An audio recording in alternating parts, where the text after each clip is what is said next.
Welcome, race fans, to Camping World Truck Series qualifying at a very crisp, cool Atlanta Motor Speedway, but a beautiful day. We're supposed to get up into the high 50s a little bit later on today, and we have a little bit of everything today for the NASCAR fan. We have Truck Series qualifying and racing. We have Cup Series practice. Just want to keep it here on speed all day long for a very busy day at the place where they say they have real racing, real fast, and you know what? We got a real beautiful day for you here. Hello, everybody. I'm John Roberts out at the Speed Stage. Glad you could be with us. If you're coming out to Atlanta today, please stop by and see us. A lot going on here and some great racing on the track as well. Let's take a look at your Saturday menu.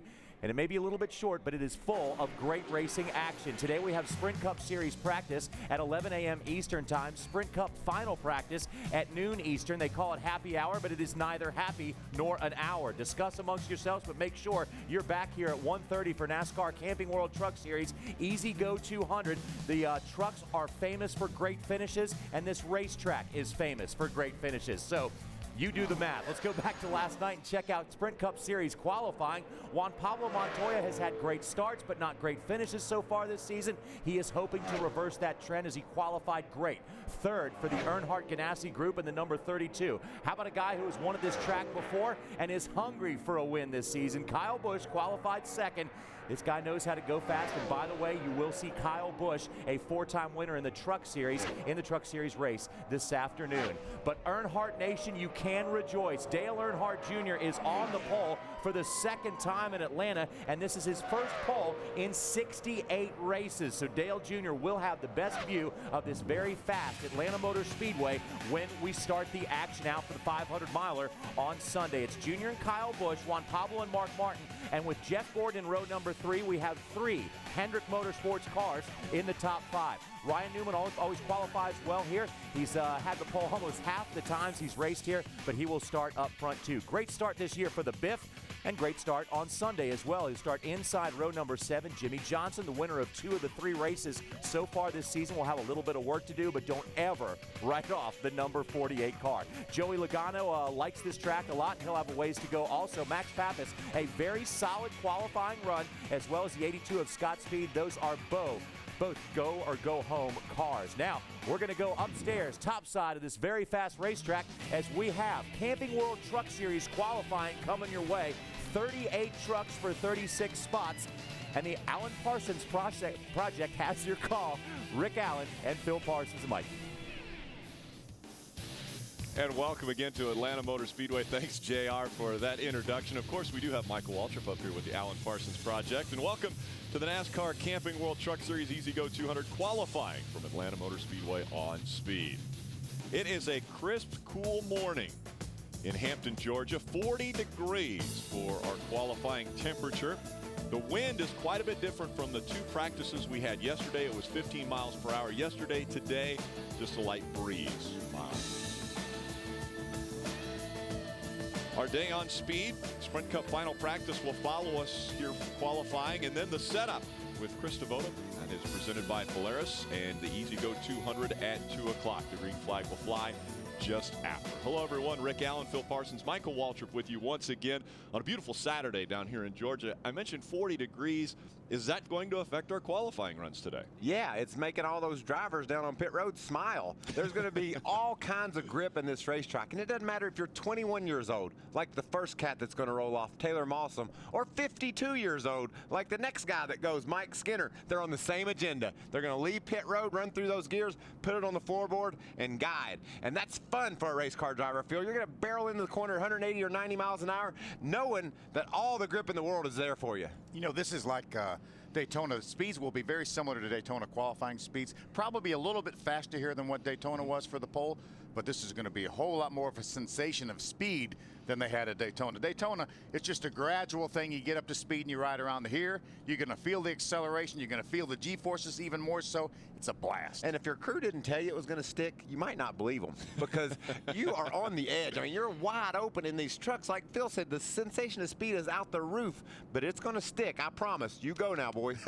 And let's go down to pit road and right on lap. Well, thanks, Rick. The first truck to roll today, Taylor Malsom. Now, when we went to Daytona for race number 1 this year, he was only 20 years old, but he turned 21 in between now and then, and he's had a very fun celebration. Part of it with a great new helmet that he just got from a group called Fire Down Graphics. Now, this thing has Johnny Cash all over it. Taylor going with the Man in Black theme. He is going to be the first truck to roll today here on the racetrack, but Taylor having a good time with a beautiful helmet today here at Atlanta. To get Taylor the first off of the pit road and onto the racetrack. Normally we say that's the worst position in qualifying, the guy who goes first, but in this situation the temperatures aren't going to change enough from the first to the last. No difference. No difference. If anything, it's an advantage to go first. If you had to, when they drew, if you drew 1, you would say, cool, 9:30 in the morning, I want to be the first guy out. Taylor Malsom is the guy out. Now we saw what amazing graphics on Taylor Malsom's helmet. We're seeing more and more and more of that now. Phil, I remember you gave me a helmet that you used to wear. It was all white. It had nothing on it. Yeah, well, I couldn't afford to have it painted, actually. So. When did that all change? Man, I remember having helmets back when I drove the Country Time car in the late 80s that had cool stuff on it. So there's been a little bit of it here and there, but darn, now everybody's got a cool helmet. And we'll see if it translates into fast speeds on the racetrack as Taylor Malsom gets up to speed. It certainly hurt. I mean, helps. You put that helmet on and you look up in the mirror and you see Johnny Cash with you. It gives you an attitude. You say, I'm ready to go. Look at me. I look good in this helmet. I don't know if it's going to have any effect on the speeds of these trucks. I mean, just personally, but what about the attitude? Well, attitude, yeah. We always talk about the attitude of the truck. What about the attitude of the driver? We need him to be pumped up. That's right. Let's put a cool helmet on him. See if it'll speed him up a little bit. There's quite a difference in the attitude, I bet, of our first 2 guys out. Like I said, one of them's 21, one of them's 52. This kid here probably jumped out of bed this morning at about 6 o'clock and said, let's go, it's qualifying in a couple hours. I got to be ready. Skinner, I'm sure, rolled out of his motorhome about a half hour ago. With some coffee in his Got him hand. a little bit of coffee and said, oh, what time I got to get up there to pit road and do this deal. There's Rick Wren on top of one of the, actually he's down on pit road, timing for Taylor Malsom. Again, the general manager for Kyle Busch Motorsports. A little bit quicker on the second lap for Taylor Malsom, 31.585. That's within 4/100ths of a second of what he ran for his best lap in both practices yesterday. Yeah, I don't think that'll be near fast enough. I think these guys could get on down into those high 30s, Phil. Yeah, Maybe. I think so. I think so. The pole last year was 31.428 set by Kyle Busch, but we saw a lot of trucks faster than that yesterday in practice. Goodyear brought a little bit different tire here. Heard a lot of the guys talking about a lot more grip with this tire. Yeah, and how much they like this tire. Not only grip, but it's stable, more stable. The truck goes where they want it to. Skinner's getting his truck wound up. You see him running the high line coming to the green flag, wanting to make sure he takes advantage of every bit of this 1.5-mile track to have all the momentum he can have when he takes the green flag up high down in turn 3 and 4. He is on the clock now as we take a look at his driver profile. 23rd place finish at Daytona. He's one of the drivers that's really trying to rebound after being involved in incidents at Daytona. Yeah, but don't think for a second that this guy won't be a contender all year long. Great organization, Randy Moss Motorsports, new crew chief Gene Need on board for this season with Mike Skinner. You know, last year they were off to a slow start. They didn't have the trucks all together that they needed.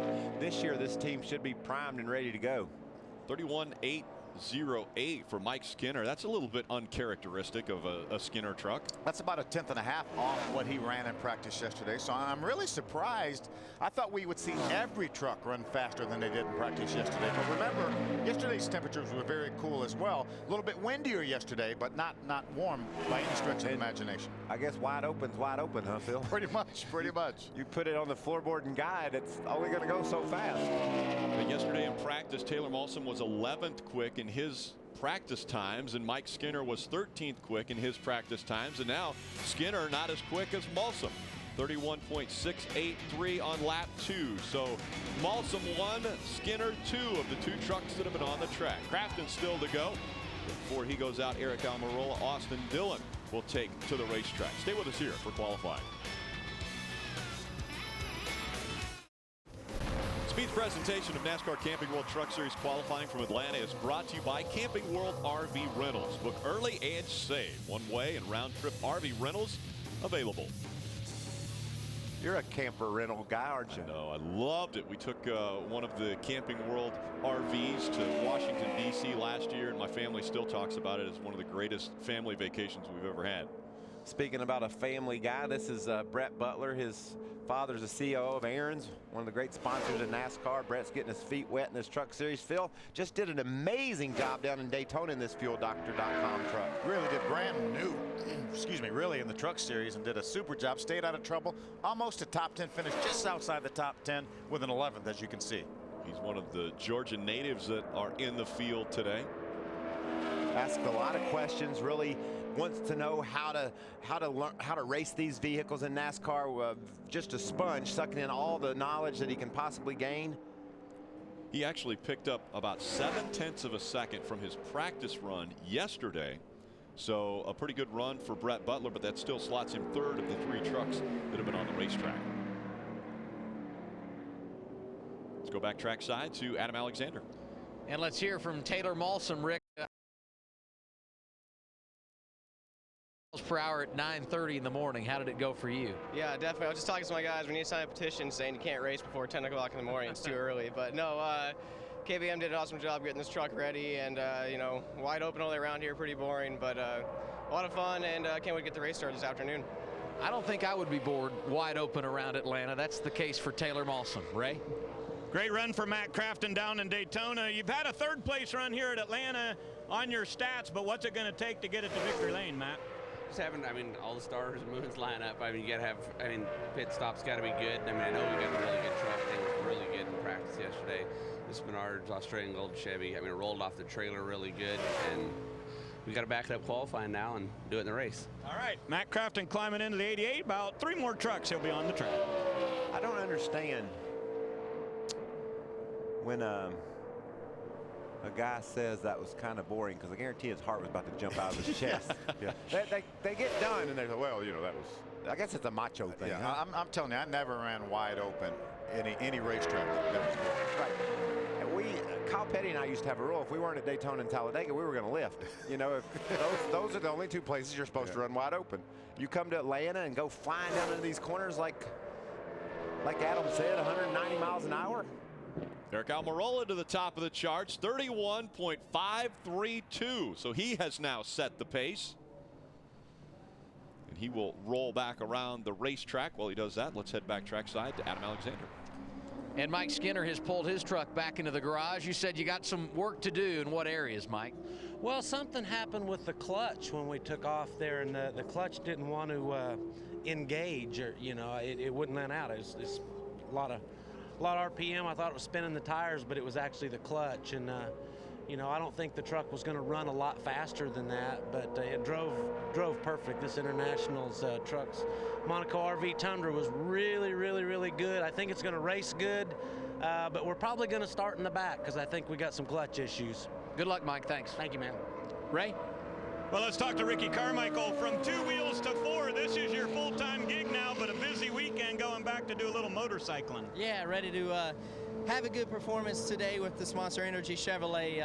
I'm looking forward to it. We had a great practice yesterday, and we got to put the pieces of the puzzle together, and that's what we're going to do. I'm excited about qualifying, have a good race, and then go down back to Daytona and see what those 2-wheel guys are doing. I've heard a lot of the guys down there saying that the track is too tough, that you designed it too hard for them. Come on, man. Only the strong survive at Daytona. That's what makes it Daytona Supercross. You got to be tough. All right, have a great day. Ricky Carmichael going to be busy going from Atlanta to Daytona. That's another young driver that I love his attitude. I mean, probably the greatest we've ever had on 2 wheels, but he comes here to this sport. He knows he has a lot to learn. He's just like Brett Butler, you were talking about, a sponge, learning, gaining on it, getting better and better and better. Yeah, he's probably a GOAT.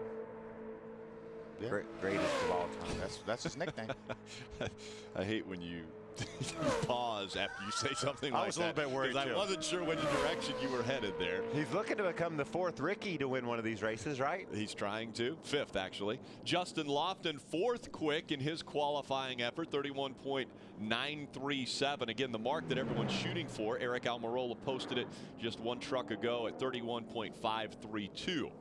Lofton was 19th quick in practice, so we'll see if that equates to his qualifying run, as the rest of the truckers are on the track to qualify. Now, we only have 38 trucks. One didn't make it out onto the track yesterday. The 00 of Chase Miller never actually got onto the track, so he was not able to get into line for qualifying today. So that means we have 38 trucks vying for the 36 spots. Austin Dillon now on the racetrack in his Bass Pro Shops number 3. Austin was very quick. He was 6th fastest overall in practice, doing a nice job here for RCR. He ran a time that is a little bit quicker yesterday in practice field than our pole so far. So if he can back that up, maybe pick up a little bit, he'll shoot to the top of the board.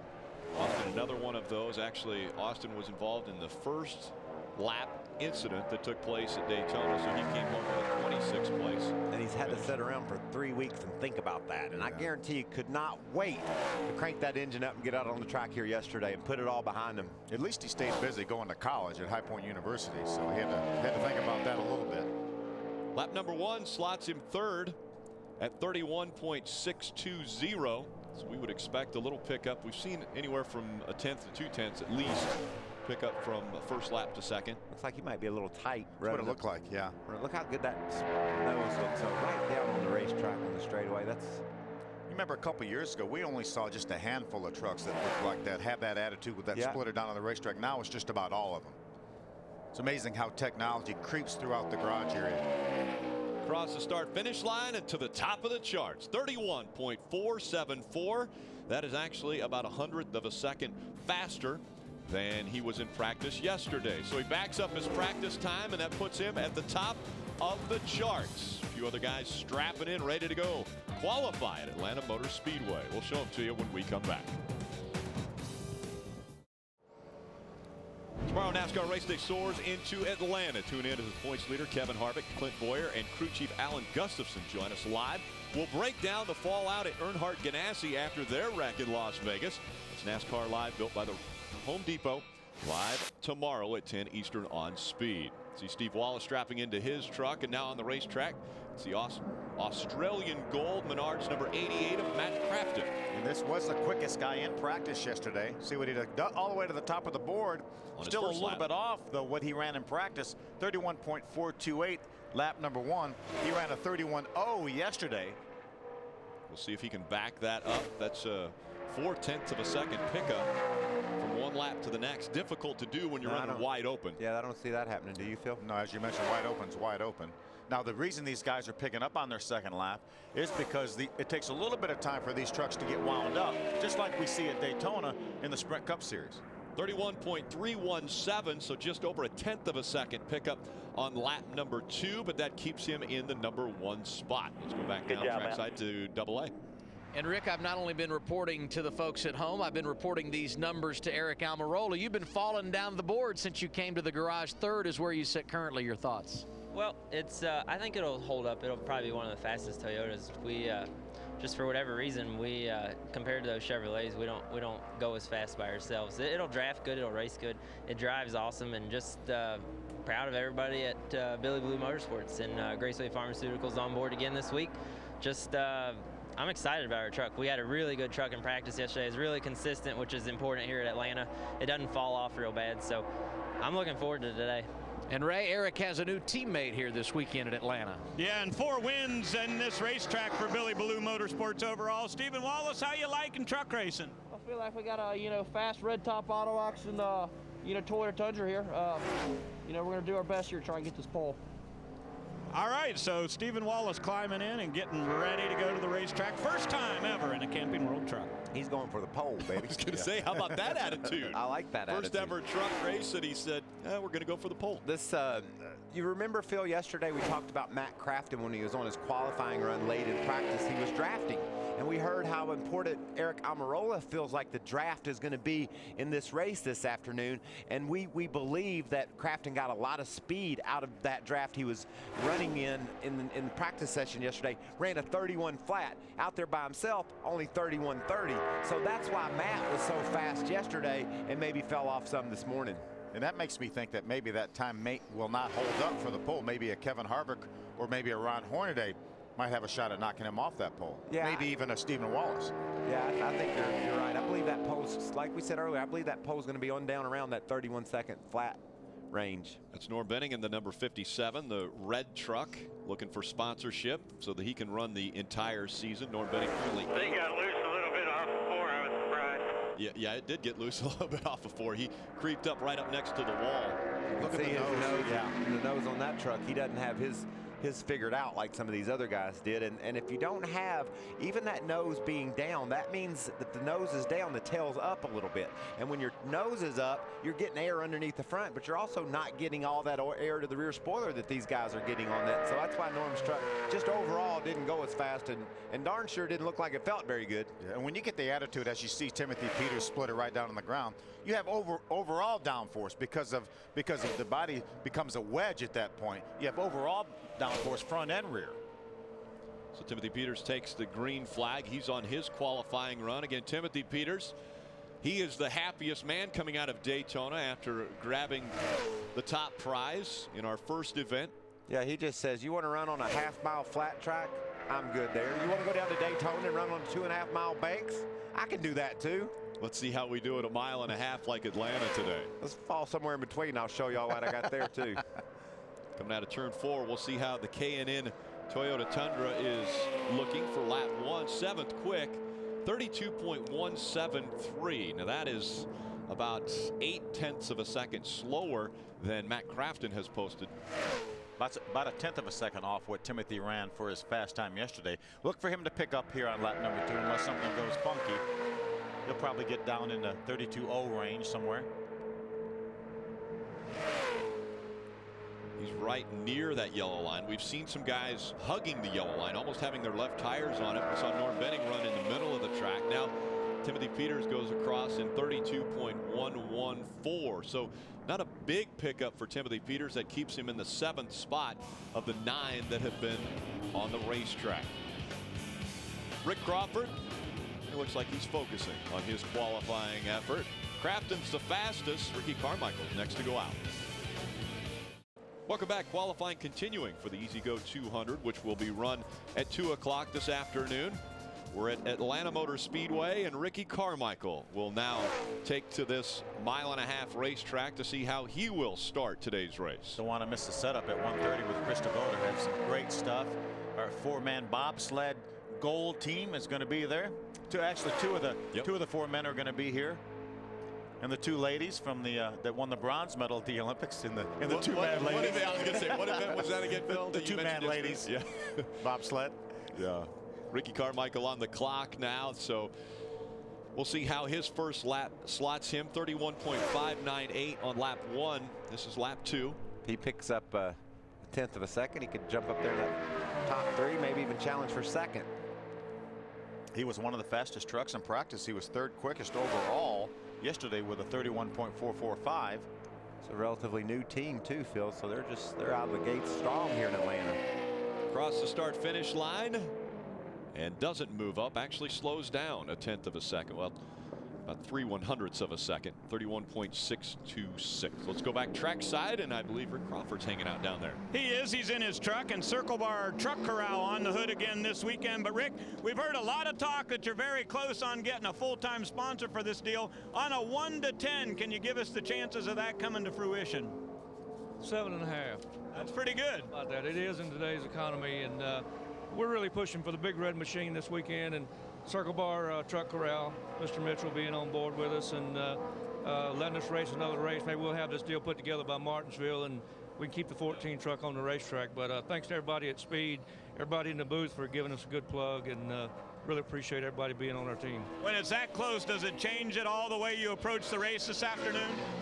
Now, glad to be here. We've got a really nice truck here. Blake and all the Circle Bar guys have done a good job, and can't wait for the race. So we'll try to do a good job today and put a quality product on the racetrack and have a good finish. All right, good luck to you. Let's go to the other end of pit road. Check back in with Adam. The good news for Matt Crafton, Ray, he's currently quickest in qualifying. I guess the question is, how's that going to hold up through the rest of the session? It's a good question. If I knew that, I wouldn't be doing what I'm doing.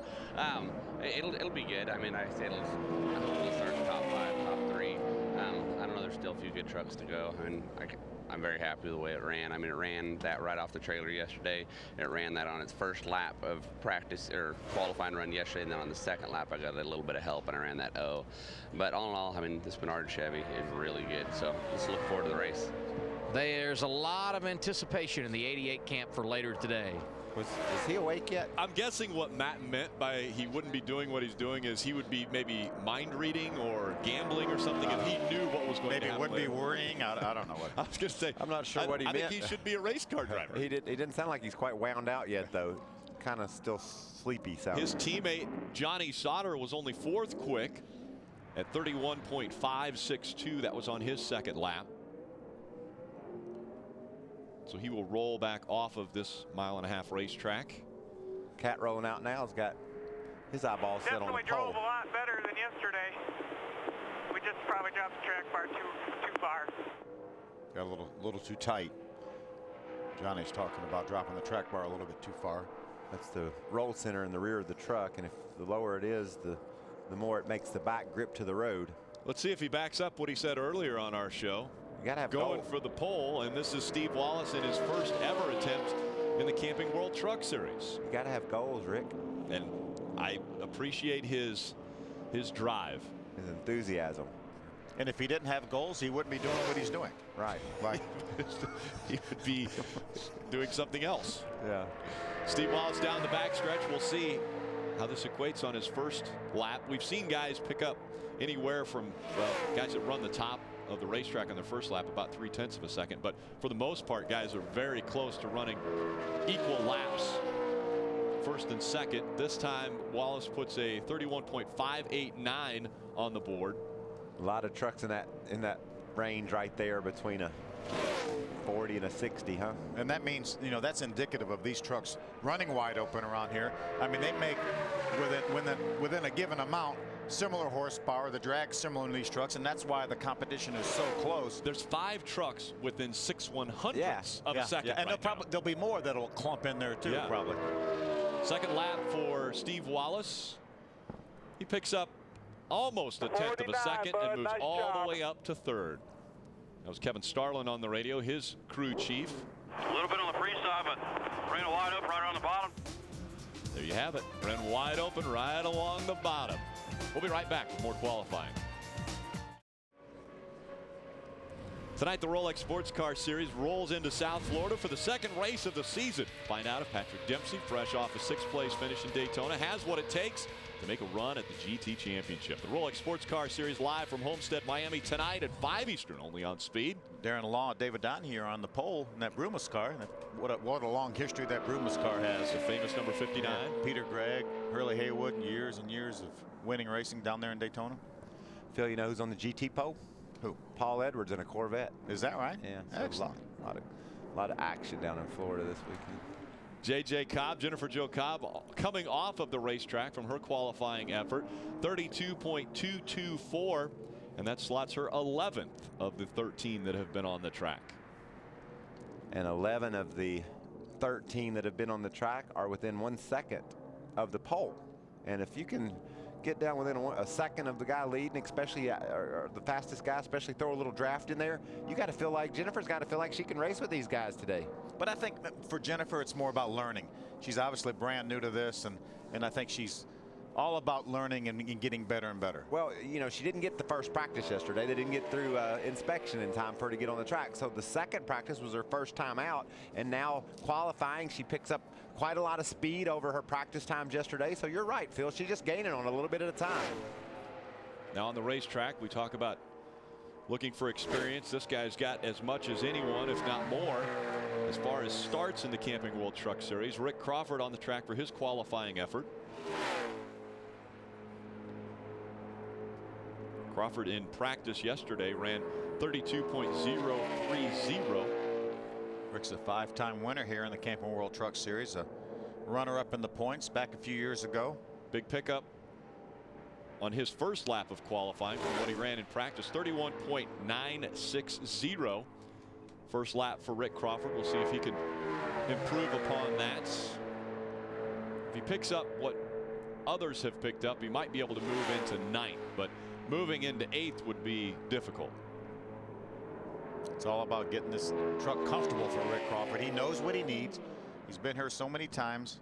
Runs about the same thing. Within 100th of a second of the exact same time for Rick Crawford. He will stay 10th right now. Ray Dunlap. The name of the four-man bobsled that went to the gold in Vancouver was called the Night Train, driven by Steve Holcomb, and that is on the hood of Todd Bodine's number 30. What an unbelievable an event. I know the whole Bodine family was holding their breath. Yeah, it was intense to say the least. A lot of work, a lot of years of a lot of hard work, blood, sweat, and tears.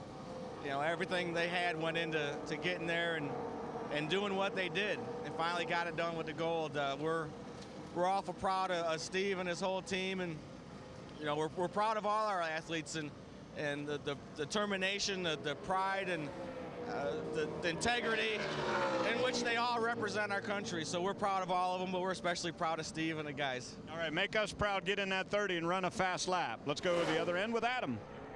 And Johnny Sauter currently 5th on the board, Ray. But I don't want to talk about your qualifying run. I want to talk about the importance of a good run in the race to kind of put that Daytona disappointment behind you. Yeah, for sure. I mean, these guys work so hard at ThorSport, all the guys back at the shop and these guys. And it's nice we got easy2install.com with us again this week at southerncandle.com. So those guys are big supporters of ours down in Daytona, and they're here with us again. But you know, we struggle in practice a little bit here. Obviously, Crafton and them guys over in the 88 bunch is really fast. So we just kind of leaned on them a little bit last night and changed some stuff around. But nonetheless, I think that'll be a top 10 starting spot, and we can race from there. Good luck. Thank you. Johnny Sauter mentioned really fast. Kevin Harvick, second quick, could take the pole away from Crafton. He's got his foot way up in that floorboard, Phil. I guarantee you, just trying to dig every bit of that power out of that truck he can get and swipe the pole away from Matt Crafton. Can he do it?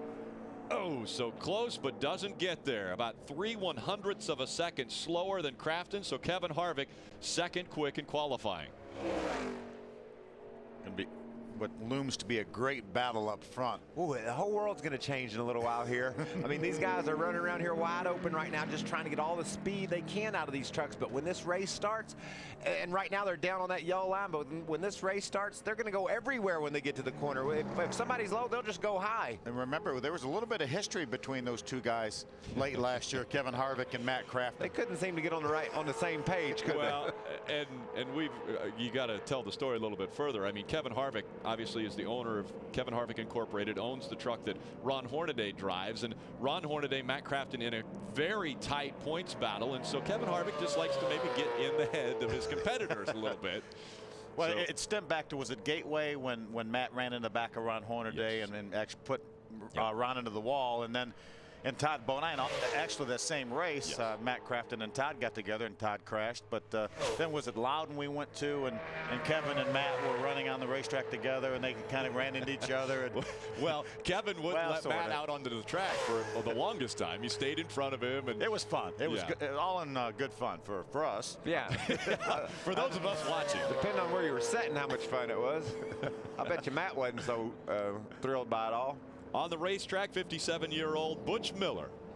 Now, for his qualifying effort, he was 15th quick on lap number 1. We'll see how he does on 2. Butch has credit for winning the closest finish ever in the history of the Camping World Truck Series. And it was in Colorado, I believe. It was Colorado National Speedway, I believe, and they claim it's 1/1000th of a second, but I think that was really before we had the electronic scoring, and it was very, very close, and we're going to go with that. and at that point, we'll move on. And speaking of moving on, Butch Miller will hold on to the 15th spot. Speaking of bending just a bit slower in 16. Close finish. You should have seen the finish of that modified race here they had last night. Tim Brown, who works at MWR and is on Matt House. Everybody's crazy about the modifieds in North Carolina. Had a race last night. Randy LaJoy's son, Corey, won the race by a foot. Wow. It was amazing. Really? They were all over each other. It is exactly what you want on a nice Friday night modified race in the South. And they run on the quarter-mile track, which incorporates pit road and right here at the start-finish line. So the short track and good racing. Yeah, Roger will give us a shot of the racetrack that those guys raced on. That's it right there. Yeah, and you talking about action, they were all over each other. And about half the whole NASCAR drivers in the race this weekend all lined up along pit road watching those guys battle in the modifieds. Jason White on the racetrack now. He won the pole for our first race this year back at Daytona. Had a great run, top 5 finish for Jay White. Let's go back trackside to AA. Kevin Harvick just missed going to the top of the board. You leave anything out there, Kevin? Oh no, they've made these things so easy to drive here that anybody can go during qualifying. It's like being in Daytona. So our Easy Go Chevrolet has been really good in race trim, and hopefully we'll have a good day and we'll race them hard. Thanks. No problem. Adam, I'm not sure he's talking about you and I. Maybe guys like Phil and Michael could do it. When he says anybody, I'm not so sure you can keep the foot on the gas pedal all the way around at 190 miles an hour and then decide, oh, I'm going to turn left here. Well, you probably could if your leg would let you, but you have, your brain is going to say, you know, hey, you're not supposed to do this. Now, is your that brain common sense? Do I have a lot of common sense? Well, Is that why that I wouldn't say you had a lot of common sense, but I would say you have some.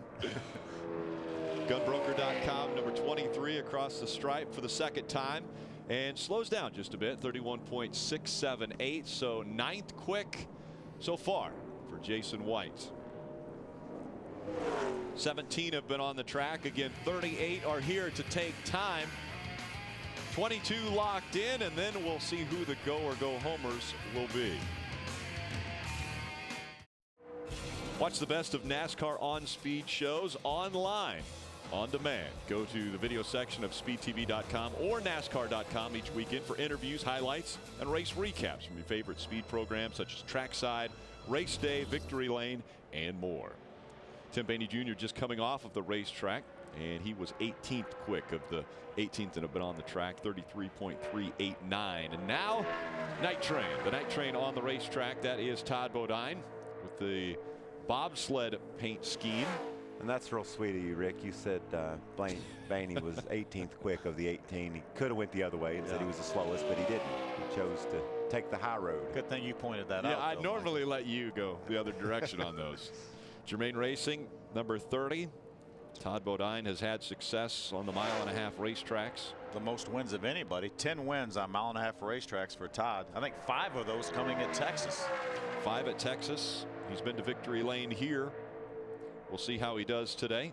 9th quick on lap number 1, 31.616. Or it wouldn't take much to jump up a bunch of positions, would it? You're right. They are stacked in that top 10. Moves to 7th quick at 31.578. And again, we mentioned just a plethora of trucks that are right there at the 31.5 mark. Yeah, there's a lot of them too. Yeah, I don't know sorry, what plethora meant a lot. That's okay though. I'll explain this as we go. I said I don't know what color they all are, but I saw there was a red one and a blue one. I knew that. Really good. I try not to use words with a lot of syllables just to make sure you guys can follow along. I went to Midwestern College too. So. David Starr now on the racetrack. The star of David. He is out of Texas. That's right. With the Zachary Toyota Tundra.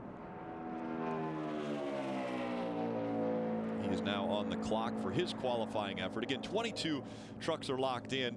David is the 20th truck to go out onto the racetrack today for qualifying. We've got 38 here. If he just picks up a little bit from practice yesterday, guys, he's going to be right in the middle of that 50 range, the 3150 range. That top 10 group. So that's what his goal is, get a 50 something out of that truck. We have a new team this year for David, part of Randy Moss Motorsports, teammate to Mike Skinner. Across the stripe for lap 1, 15th quick for David Starr, 32.151. Wow, he lost a lot of speed from his practice. Wonder if maybe that practice lap had some little drafting help, possibly, like we saw with Matt Crafton. Yeah, 31.725 is how fast he went to practice yesterday, and so he's quite a ways off of that. About a half second.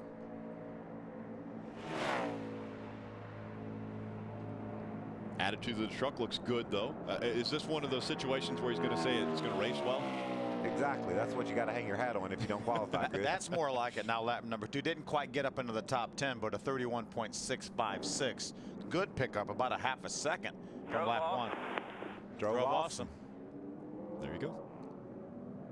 And again, I can't tell you guys, you know how crazy it's going to get when they throw the green flag here in a couple hours on speed. I mean, what they're doing right now is the conditions are perfect to go out there and run wide open around this racetrack. What's going to happen is the sun's going to continue to rise, the track temperature is going to heat up, and then you're going to throw in all the trucks and the turbulence off the air off all the trucks, the draft, and the whole world's going to change. And the fact you can go from the yellow line you see to the right of David Starr all the way up to the wall, and you can race anywhere there. The calm before the storm is what we're witnessing now. Up next, it's the Sprint Cup final practice as the Cup drivers will get back on the racetrack after they qualified yesterday. Dale Earnhardt Jr. on the pole for Sunday's race. Then our setup presented by Polaris at 1:30 with Chris Devoda, and the green flag will drop just after 2 o'clock for the Easy Go 200. Going to have an action-packed setup show with Chris Devoda. Going to have a little tech tip on the new fueling procedure. Going to have a feature on Timothy Peters, our Daytona winner. And going to meet some of the gold medalists. Absolutely. Can't wait. That's Jeff Bodine. Again, Jeff Bodine, a part of the funding and design process for our U.S. bobsled team, not only the men but the women. And so he was actually, if you watched some of the broadcasts, you saw Jeff Bodine celebrating with the team just after they got off of the track, and it was very emotional and very exciting for Jeff. And I love the fact that Jeff put his money where his mouth was. He said, hey, we can do a better job. Right now, our bobsledders back in the early 90s were buying sleds from Russia. We can do a better job. We have the technology, and he put his engineering ability and his money behind that. Yeah, it's the process started, like you said, Phil, back in 1992, raising money, using the technology that is inside of our NASCAR garage area to build a better sled. We hadn't won the gold since 1948 in Switzerland, and in Canada last week, Jeff Bodine and his bobsled team got it done. That was awesome. Stacy Compton comes off the racetrack 13th quick, and we go back to the track, and Adam Alexander. 6 spots in front of Stacy Compton in the 7th position. Todd Bodine, you're the king of the 1.5 miles. How do you feel about today? I think we got a good truck. You know, we knew we weren't going to qualify in the pole or anything, but it races good. It was really good on the old tires. Goodyear did a great job bringing a different tire for us to run, and the tire seems to run longer without getting out of control like you normally do at Atlanta. You start slipping and sliding and really hanging on, and this tire really stays with the truck really good. But we're going to have a good day because last night at 11:48 we brought a new nephew into the world, Colton Bryce. Hi, Timmy and Stacy. We'll see you in a couple days. The Bodine family with plenty to celebrate these days, Ray. And Adam, down on my end, how about this for a souvenir from Vancouver? Pretty nice to have a hat, but even better to have a gold medal. Jeff, congratulations. Yeah, thanks, Ray. Yeah, it really feels great to be a part of that gold medal. Our bobsledders won up in Vancouver. Actually, some of the athletes are here, so that's really cool. We're going to see them on the setup today, and guys, about $50,000 a piece to put into each of these sleds, and Jeff's work has brought the team about 8 or 9 brand new pieces of equipment. That's what sent them to the gold. We should start selling our sleds to Russia. We're hearing people actually do want to buy some of our sleds now, and Whelen Engineering, which is so important to our bobsled effort and fundraising and financing that, so we're not selling. We're keeping our technology a little closer to the vest. Donnie Leah coming off the racetrack 12th quick in his qualifying run. 31.677 on lap number 2. He picked up 3/1000ths of a second from lap 1 to lap 2. We'll be back. More qualifying here at Atlanta. Welcome back. Easy Go 200 qualifying continues. Brad Sweet on the racetrack in the Great Clips Toyota Tundra. And he is 15th quick on his second lap, excuse me, 31.894 on lap number 2. There was some smoke coming off that truck, guys, looked like down in turns 3 and 4. I think it might have been some tire smoke because I didn't see anything on the straightaway, but when that truck gets all collapsed down into the corner. Look at there. Now that team will have to check that out, right, Phil? Absolutely, yeah. Okay. And if they have to make any modifications to that, then NASCAR will probably relegate them to the back of the pack. And the intensity just picked up a notch. You see the 90 truck there. He has to qualify in on time, as do all the trucks that are remaining. The one exception to that rule is Ron Hornaday who's one of our former champions in this group, so he would be in if he doesn't qualify well. But there's a couple of trucks that aren't going to make this race, so you go out there and you run wide open and you hope everything goes smoothly so that you can get in the race and be a part of the show this afternoon. That's right. Here's the list of some of the drivers that have to qualify their way in on time. You see Donnie Neuenberger coming off a top 10 finish. Kyle Busch, another one of those guys. And you never know. I mean, it doesn't happen very often, but some things can happen. You can break things, and if Kyle Busch breaks something on his first qualifying lap, does not complete it, then he goes home. And that's definitely in these guys' mind. They know that, I mean, they can say, it's not that big of a deal, but they're thinking about it. They're like, we got to get one lap in at least and make sure everything goes smoothly so we can race. Let's go back down to Ray Dunlap. He's with a guy who's coming off his best career finish in Daytona. Amazing to say when it's a veteran like Dennis Setzer. Yeah, and you know what, Rick? We talk a lot about Kyle Busch putting his brand new team together, but how about Danny Gill bringing 2 trucks to Daytona and being here ready at Atlanta? What a great run at Daytona, Dennis. What's your expectations for this weekend? Thanks a lot, Ray. You know, I appreciate all Danny Gill and all his people's done on these things to bring me back here. You know, it's kind of a last-minute deal, and you know, they've got quite a truck assembled here. We'll see. We didn't get much practice. We had a transmission issue yesterday, so we didn't give it about 3 laps of practice.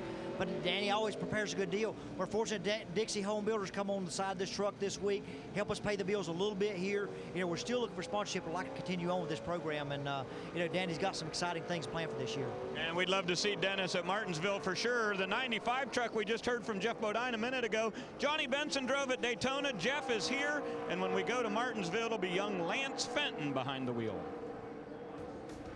Impressive run for Chris Fontaine, 10th quick, so looking to lock himself into today's show. Welcome back. Qualifying continuing from Atlanta Motor Speedway for the Easy Go 200. That to be run later this afternoon right here on Speed on the racetrack. The 39 of Ryan Sieg. He locks Chad McCumbee into today's race. Ryan Sieg, the slowest of the go or go home drivers, in 21st position at 32.069. Let's go back trackside. Good job, Ryan. Well, there you go. Good job, Ryan. Let's go back trackside to Ray Dunlap.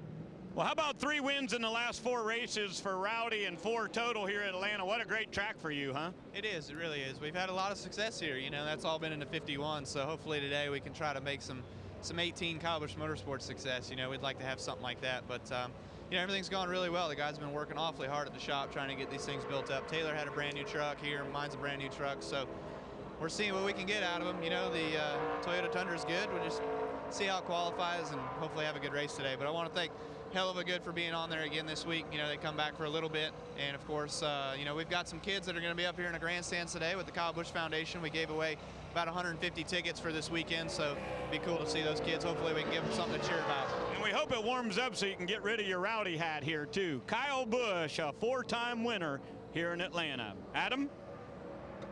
And Brad Sweet, one of the drivers that has to qualify in on time. You've made your qualifying run. Your thoughts? Well, we were a little tight. You know, we were a little slower than we were in practice. I don't really know why. I don't know if it's temperatures or what, but we went about 3 or 4 tenths slower. But we're in the show now. We'll just work on our truck here. Trip Bruce and Brake Clips and Doug Stringer. You know, we brought a pretty good package. We unloaded really quick yesterday, and you know, we'll see what we got for the race. Brad learned a lot in practice yesterday. It'll be fun to watch him grow during the race later this afternoon. So Brad Sweet is locked in. Jeff Bodine in his first lap locks himself in.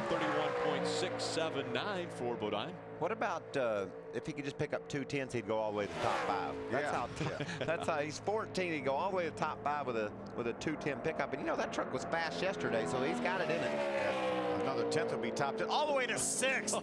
Almost top 5 for Jeff Bodine. 6th quick. That's just off the podium. Yeah. Just off the podium. Jeff Bodine, an impressive run. He's the fastest Dodge on the racetrack. Wow, that's fun to see, isn't it? 31.557 for 60-year-old Jeff Bodine. I know Jeff's been itching to get back in one of these competitive vehicles. It's been several years since he's been in a NASCAR vehicle, and he attempted to make the race last year. I believe here in the Cup Series, did not make the race, but what a great run for Team Gill Motorsports and the Bodine Bobsled Project. Sitting around watching those bobsleds, he was itching to get in something, wasn't he? He took advantage of his opportunity, too. Now the guys Sixth spot. The guys that are going now need to outrun Ryan Hackett to lock themselves in. His time is 32.012. So that's the mark that these guys are shooting for to make sure they race today. Yeah, you know, that means they got to get within 7/10 of our pole. I mean, Yeah. that's how really competitive this field is today. Truck's got a great attitude. What a great attitude this driver has. And Dennis that Setzer. driver has exactly that. I One love of the nicest guys that's ever been in our sport right here, Dennis Setzer. 3-time runner-up in the Camping World Truck Series. Dennis Setzer, he's been on the pole 8 different times in his career, and now 17th quick, and that locks him in to today's show. 31.828 for Dennis Setzer on lap 1. So that means both of Danny Gill's trucks will be in the show today. You know, and if we went to, if you and I went to Martinsville and we had anything that we could put him in, we'd feel like we could win the darn race. Absolutely. And he's the pace car, maybe. Yeah, he's great everywhere. He's won on mile and a half. So he ran in the top 5 last week, or a couple weeks ago at Daytona. He's great everywhere. But at Martinsville, he's extraordinary. He's just better than everybody else there. The master when it comes to Martinsville. His second lap, 31.730. He picks up a bit on the clock, but doesn't move out of the 17th spot. So Dennis Setzer again locked in. Chad McCumbee locked in at 21st, but just outside looking in is that 76 of Ryan Hackett in the 22nd position. I think Matt Crafton might get up on his toes a little bit here to watch this truck. This is one of the guys that has a shot to knock him off. You know what's interesting? We have Chevrolets in the first 3 positions right now. Matt Crafton has a PME engine, which is an SB2, the old style Chevrolet engine. And Kevin Harvick has the RO7, which is the new style Chevrolet engine. And there they are, first and second, within 3/100ths of a second of each other. You know what's amazing? I shouldn't say amazing, but Johnny Sauter was teaching me a little bit about the differences. And he goes, you know the easiest way to figure out which one is which? I said, no. And he goes, distributor caps in the back of the old SB2 and the new motor, the distributor caps in the front. And I'm like, well, that's a pretty big change right there. Ron Hornaday now on the racetrack, and as you mentioned, Matt Crafton will be watching very closely to see if Hornaday can take him off the top spot. Those two battled it all year long for the championship. Ron Hornaday claimed it. See how he does for the pole at Atlanta. Bet he gets close. He gets it. 31.207 for Ron Hornaday. Wow, that's Matt's nemesis, and I'll be darned if he didn't just knock Matt right off his pole. Well, KHI is going to have Matt surrounded up there, aren't they? Yeah. Right now, KHI first and third, and Matt second. Matt's used to that. That's the way we ended the 2009 season, with those 2 trucks all over him. So Hornaday with a good first lap, 31.207. Now Hornaday has to worry about Kyle Busch going later, so we'll see if he's able to increase on lap 2. He does pick it up just a bit. 31.195 is the mark to beat now. That's getting on down there toward that 31 flat we talked about earlier. Not quite there. Bodine Brothers talking racing. We'll be back, more qualifying from Atlanta Motor Speedway. Today, the world's toughest trucks take on Atlanta, where gold medal winning bobsled builder Jeff Bodine will end his 6-year absence from racing and trade paint with the toughest trucks on the planet. Don't miss the NASCAR Camping World Truck Series live from Atlanta today, 1:30 Eastern, only on Speed. Right now, Jeff Bodine, 7th quick in qualifying. Carl Long coming off the racetrack, and he is not going to be happy with that qualifying performance. 29th quick, that locks Ryan Hackett in. Now the new number is 32.069 of Ryan Sieg in 24th place. We certainly have a legitimate threat for the pole right here in Kyle Busch. 31.195 is the lap that Ron Hornaday ran. And we definitely got this is a cat that'll contend for this win. I don't care where he qualifies. See how low he's running on the track field? He came off turn 2 and didn't even swing it out to the wall. Just trying to, like Daytona, trying to make this track as short as he can. Look, right around that yellow line. Hugging the yellow line across the stripe for lap 1. Kyle Busch goes to 2nd quick. 31.268. We've seen a lot of trucks pick up a 1/10 of a second on the second lap. Look at him keeping it wedged down there again. You can see it's a little bit loose too. The back end kicked out. That's ideal for him. If he can run that low and the truck still be free, then obviously that's the fastest way around. 7/100ths of a second is what he needs to pick up to take over the top spot. Can Kyle Busch do it on lap 2? Coming through the quad oval. Does he go to the top? No, he stays below Ron Hornaday. Second quick, and Hornaday can breathe a sigh of relief. He was tense, wasn't he? That was a great shot. Adam Alexander. Good job, bud. Rick, I don't think Ron Hornaday really cared too much. He came through 3 and 4. Kyle Busch did, and you said he'll get it. You're pretty laid back, but for now it looks like you're going to be on the pole. What do you think about your lap? Well, I'm happy with Doug and all the guys. I mean, I come across going for the white flag, and I told him the truck's way too tight. You know, I entered the corner, it was too snug, and I lost a little bit of RPM, so I guess if we freed it up, she might have been faster, but Longhorn Chevrolet guys are just unbelievable. Everybody at KHI, another brand new truck, you know, just the one Kevin won with, they changed quarter panel time and bring it here, so unbelievable. This is a lot of fun. Didn't think we had a chance yesterday, but Doug and the guys put their heads together, and it's pretty cool. Quick thought on those 4 guys up front. You and Busch right now in the front row, Crafton behind you, Harvick in the second row as well. Exciting.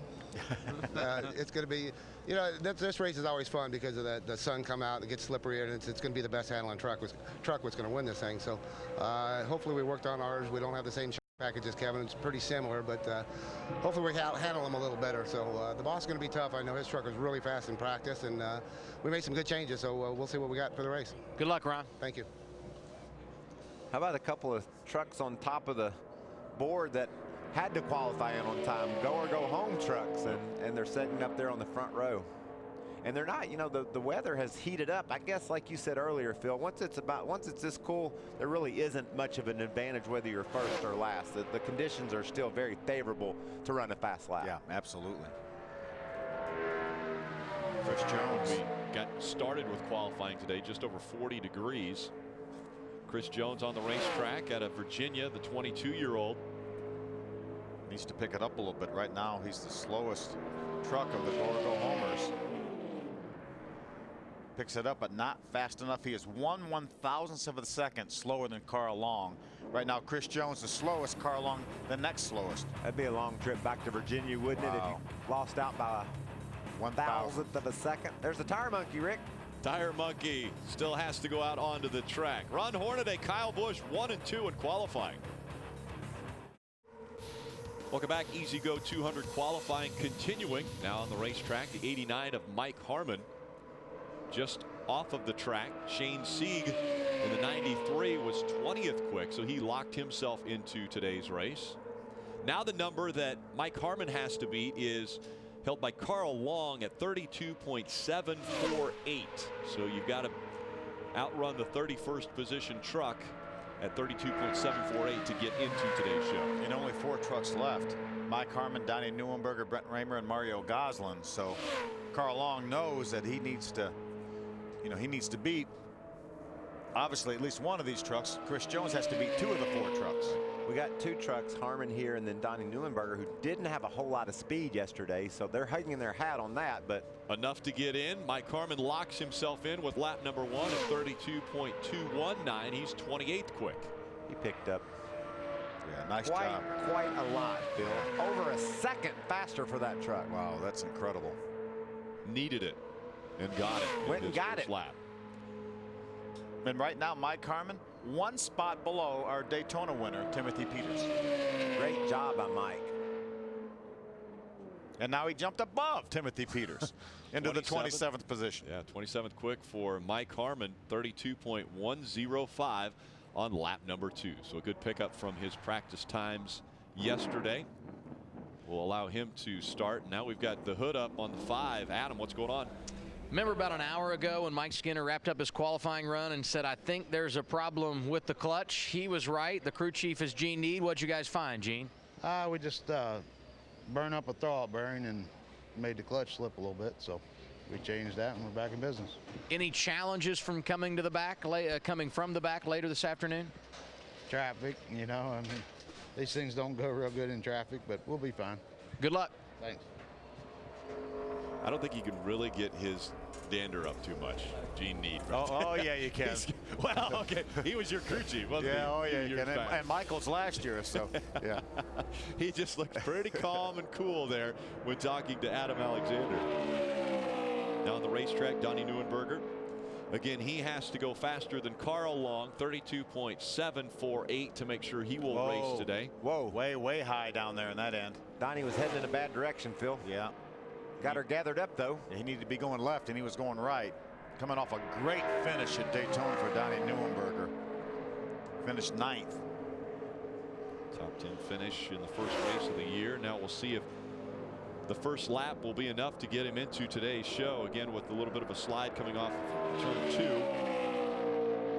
Not quick enough yet. He's going to have to pick it up quite a bit. 33.369 on lap number 1. He's got to go 32.748 to make sure he races. Lost a tremendous amount of time down in 1 and 2. Pick it up. Well, he's pretty much doing all he can do. I was going to say, I bet his foot's on the floor. This is didn't look quite as bad in 1 and 2 this lap, but it didn't look great. This is Carl Long's best chance of making the race if he can hold off Neuenberger. And he doesn't. Donnie Neuenberger goes faster, 30th quick, 32.349. A great pickup for Donnie Neuenberger. Only 1 second from lap 1 to lap 2. I feel like when he ran a 33.30 on that first lap, as bad as it was, he had a lot he could pick up, and he went out and did it. Speed's presentation of NASCAR Camping World Truck Series qualifying from Atlanta is brought to you by Camping World RV Rentals. Book early and save. One-way and round-trip RV rentals available. The final 2 trucks on the racetrack. Brent Raymer, 30th quick, and his first lap locks himself in. That means Chris Jones will not race today, but Carl Long still on the bubble. There's 1 truck to go. Mario Gosselin. As we see the second lap for Brent Raymer, a pickup. He's 23rd quick, 31.946. Great pickup for Brent Raymer. Yeah, nice job by Brent. Great job. That truck was fast yesterday. He ran a 32.20 in practice yesterday. Went out there and got another 3/10 out of it this morning. Yeah, Brent unfortunately did not make the race at Daytona. Good, no problems. Yeah, no problems. Great job, Brent. 29 trucks, Phil, within a second of each other here at Atlanta. That's amazing. That is really amazing. There's fixing to be 32 because this guy here, Mario Gosselin, in the Tire Monkey truck. I talked to Tully Ryan. He's the CEO of Tire Monkey the other day, and he said, we were my Tire Monkey, but you didn't seem to be able to get that part right.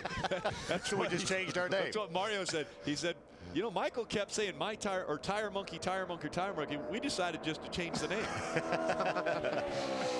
So now it's Tire Monkey. That works better for me. I'll just tell you that. They're selling lots of tires, and the more tires they sell, the more racing Mario gets to do. The more they believe in the Camping World Series truck racing here on Speed, and I think that's a great thing.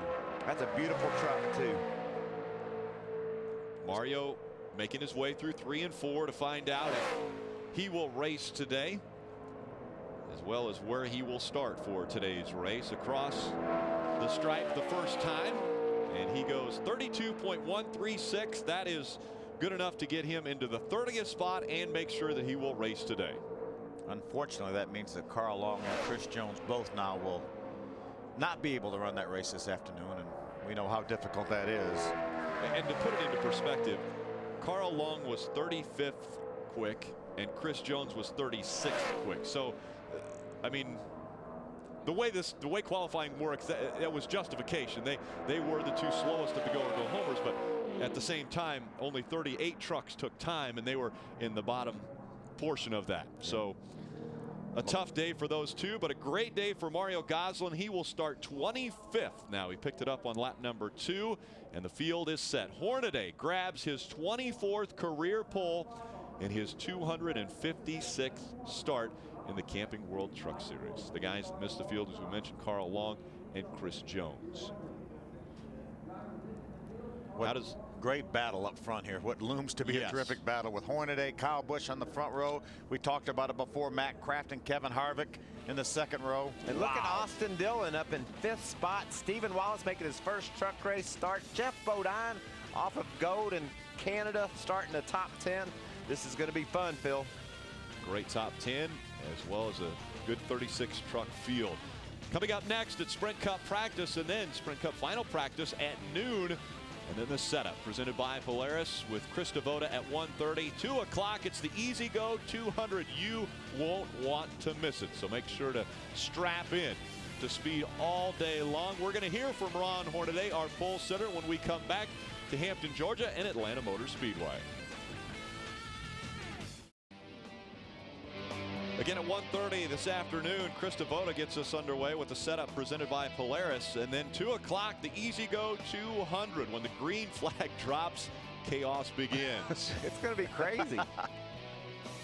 And I'm sure this is not the title that he was looking for, but Ron Hornaday winning the pole becomes the oldest pole winner at Atlanta at 51 years old. Let's go down and hear from him with Ray. Well, Rick, when he won here back in 2005, he started 18th. I didn't get to talk to you at the front of the grid today. Did you know you had a truck fast enough to get to pole? I didn't even know it the first lap. I came by and told Doug, I said the truck's way too tight going across the line on the white flag, and I come back around. I said, well, I guess it's tight enough to sit on the pole. But nah, Doug and the guys done a great job. I mean, this is what KHI is all about.